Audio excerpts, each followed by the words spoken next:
What if I told you that Sean McDermott might help the Seattle Seahawks win the Super Bowl? Sounds crazy, right? He was just fired from the Bills. Well, the Bills play a lot of too high. They don't play a lot of cover 6 defense. Not many teams do. Cover 6 is a split field coverage with quarters on half the field and cover 2 on the other half.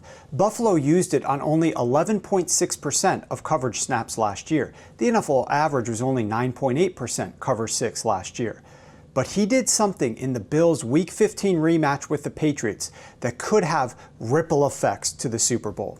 In Week 15, McDermott played cover 6 on 50% of his pass dropbacks. It was the highest rate for any team in any game this season. And it worked. Versus cover 6, Drake Maye averaged just 4.3 yards per attempt against the Bills, minus 0.34 EPA per attempt, 23% success, threw an interception, and took 2 sacks. His adjusted net yards per pass attempt, negative 1.1. The Bills won the game, and other smart defensive coaches took note. In the weeks to come, teams that had no business playing cover 6 against the Patriots started to use cover 6 at high rates.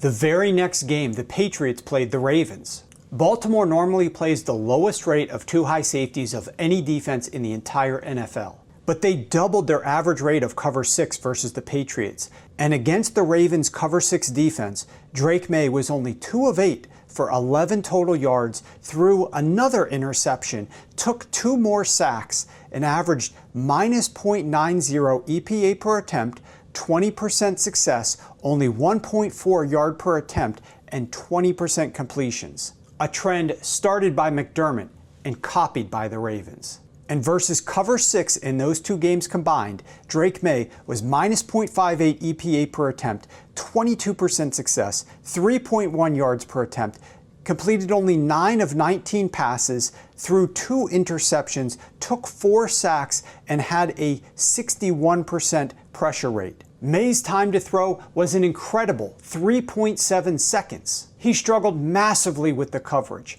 and the copycat began. The Chargers, the Texans, and the Broncos each increased their rate of cover 6 versus the New England Patriots in the playoffs. Now, Drake Maye normally doesn't have this many problems with other coverages. This year against man coverage, he ranked number 7 in EPA, number 4 in success, and number 1 in yards per attempt out of 36 qualifying quarterbacks. Versus all other non-cover 6 zone coverage, Drake Maye was number 1 in EPA, number 3 in success, and number 1 in yards per attempt again.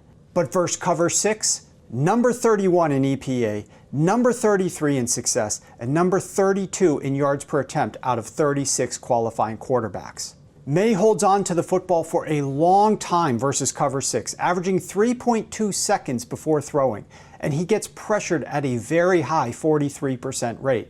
And between a very low yards per attempt, a minuscule explosive pass rate, and a high sack rate of almost 10%, Maye's adjusted net yards per pass attempt was 2.1 during the season. That ranked 36 out of 36 quarterbacks versus cover 6. Now here's the kicker for the Super Bowl. The Seahawks don't need to change much of anything to play a lot of cover 6 versus the Patriots. Of the 14 teams to make the playoffs, none of them play cover 6 at a higher rate than the Seahawks do. And during the regular season, the Seahawks played cover 6 at the number 3 highest rate of any defense in the NFL. They played more cover 6 as a standard deployment than any team that the Patriots have played so far this season. And given what opponents have looked to do versus the Patriots, it wouldn't be at all surprising to see Seattle lean even more into cover 6 versus Drake Maye in the Super Bowl. Sean McDermott started the trend, other teams copied it.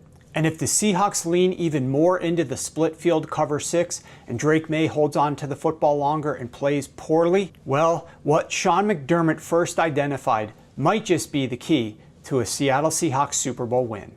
To read more about Drake Maye versus cover 6, check out my full article on sharpfootballanalysis.com, as well as all of our Super Bowl coverage.